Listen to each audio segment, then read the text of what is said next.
So you're new to day trading and have a very small amount of money in your account, and you want to grow this balance as quickly as humanly possible, so you can have millions of dollars and sail your private yacht to pick up a fancy pizza in Italy. Now, I get it. Not everybody has hundreds of thousands of dollars to start out with. You may only have, dare I say it, $100.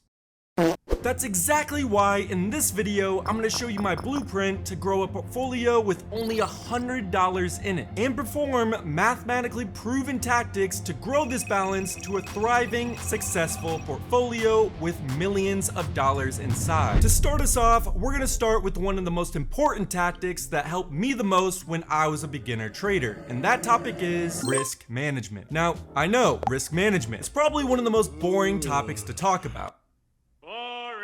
But I'm telling you right now, it doesn't matter how successful your trading strategy is, if you don't have good risk management, you will not grow your account. If your risk management is bad, honestly, you're better off going to the casino and putting all your money on red, because you're basically gambling at that point. Doesn't count 2%. Think of your trading account as a lifeboat. Every dollar is a passenger you need to protect, and too many passengers and too many routes, your lifeboat, well, it's very likely it's gonna sink. If you truly want to grow your account, you have to aim for longevity and consistent profit. The reason why trading with high risk is a problem is because of a little thing called consecutive losses. I don't care how good you think your trading strategy is, every trading strategy will have consecutive losses. If you have 5 or 7 losses in a row and you're risking 20% per trade, your lifeboat, well, let's just say your lifeboat is gonna be at the bottom of the ocean very quickly. This is exactly why some of the most successful traders out there follow what's called the 2% rule. The 2% rule is simple. Only risk 2% of your trading balance per trade. Let me show you why. This is a trading simulator. We're gonna start with $100, have a win probability of 60%, have 2 wins for every loss, take 500 trades, and finally, we'll risk 20% per trade. Now this is absolutely wild. Even though we have a successful trading strategy with a win rate of 60%, meaning we're winning more than we're losing, even though our current strategy is successful, our risk has the potential to absolutely ruin this strategy. For example, the key statistic we want to focus on is the max drawdown. So look at this. If we risk 20% of our capital on each trade, our biggest max drawdown is 90.4%, meaning there's a probable chance that if we continuously use this exact same setup, we would potentially end up losing close to 90% of our money we initially invested. Gone. Setup in flames, that money gone. Even though we have a successful strategy, could you handle a 90% loss? Probably not. And that's just 20% risk. Let's see what 50% looks like. Yeah, 100% drawdown, and the average is 99%. That's no bueno. But take this exact same scenario and add 2% risk per trade. The biggest amount we could potentially lose is 15%. That's definitely better. Now, I get it. If you want to double or triple your account balance within a day, you're not gonna get there while trading with 2% on a $100 portfolio. Hell, even 10%. You have to risk more to get higher returns like that. Now, I completely realize not everybody has the same risk tolerance. Some of you might be some crazy lunatics that have insanely high risk tolerances. Some of you might like to gamble. Some of you want to make millions of dollars with only $100.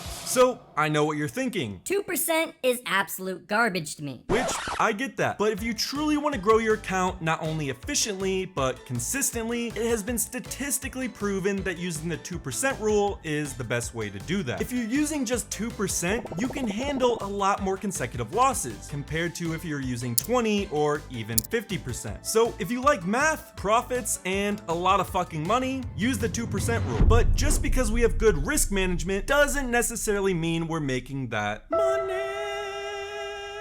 That brings me to my next step, the power of compounding. Now, in order to make money, we have to understand a key concept called compounding. Imagine you're rolling a small snowball at the top of a hill. At first, it's tiny, just like your $100 account balance. Boom, roasted. But as you keep rolling, that snowball picks up more snow with each turn. By the time it's halfway down the hill, it's fucking massive. Each rotation adds more than the last because it's picking up the snow from all the previous turns. That's compounding, baby. every small win matters. It becomes part of the base for all future wins. Let's put this into perspective. Say you're making just a measly 1% gain on your account each and every week. Now, I know 1%. It's a low number and probably isn't a lot of money for you. But over a year, thanks to compounding, that's roughly a 67% total gain. That means $1,000 could become about $1,670 by the end of the year. And that's just with a measly 1% every week. If you got that number to 2% each week, your account would double within under a year. Yeah, you starting to see what I mean? Once your little snowball gets later down the hill, that could potentially be millions of dollars every year. It's not about hitting a home run, it's about hitting consistent base hits. So you remember our little 2% risk management tactic that you guys complained about? This is where it pays off. By avoiding big losses, you keep that snowball intact to roll another day, and another day, and another day. Protect your capital so it can compound. Guard your capital from big losses with your life. Your main priority is to make sure that compounding engine continues to operate. One giant loss can stop our snowball completely. Don't let that happen. So we got our risk management, we now know about compounding. Now's the fun part, finding your edge. Now, there's a lot of ways to do this. YouTube videos, books, or your Uncle Larry. Hey,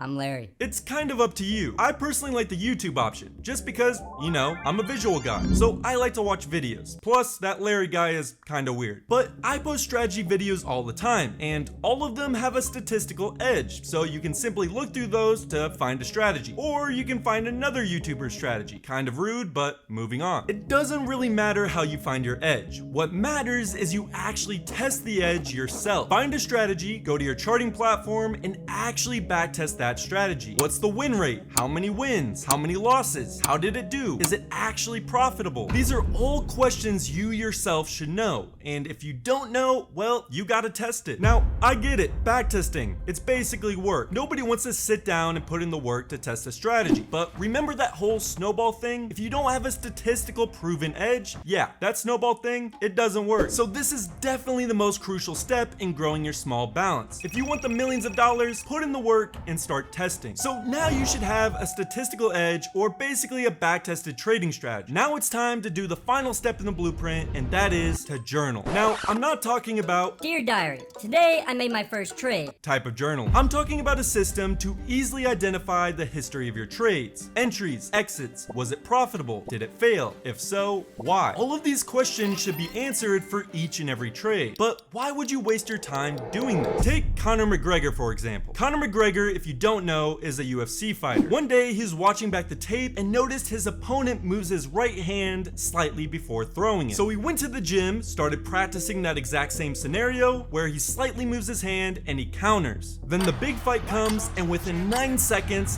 this happened. Conor relaxed and smiling. My point being, if Conor never looked back at the tape, he would have never known to do what he did. Same goes with trading. You can look back at your trades and say, oh, whenever I trade out of boredom at 2 p.m., I lose. Or my best trades happen when I follow trends instead of trying to pick bottoms. Those insights are priceless, and just like Conor, you only get them by reviewing the tapes. You don't need anything fancy. A simple spreadsheet or notebook works. I personally use a site called TradingLab. It's basically a site where you can just upload your broker statement, and TradingLab gives a lot of useful metrics, like each trade, if it was a win or a loss, and overall how profitable you are. No, this is not an ad for this site, just thought it was pretty cool. I'll leave a link to them in the description. So this all makes me feel very sentimental. Making money in stocks really isn't about getting Lambos overnight. Sure, it can definitely get to that, but in the beginning, it's really about honing in on your edge, consistently improving said edge, and keeping that snowball rolling. And on top of all of that, keeping track of your progress. This mission isn't for the weak. There will be losses. There will be days where you question if you're even cut out for this. There will be nights where your balance is red and all you have left is the trust within your statistical edge. But I can promise you one thing. If you actually apply all of these rules to your trading, you will grow your small account balance.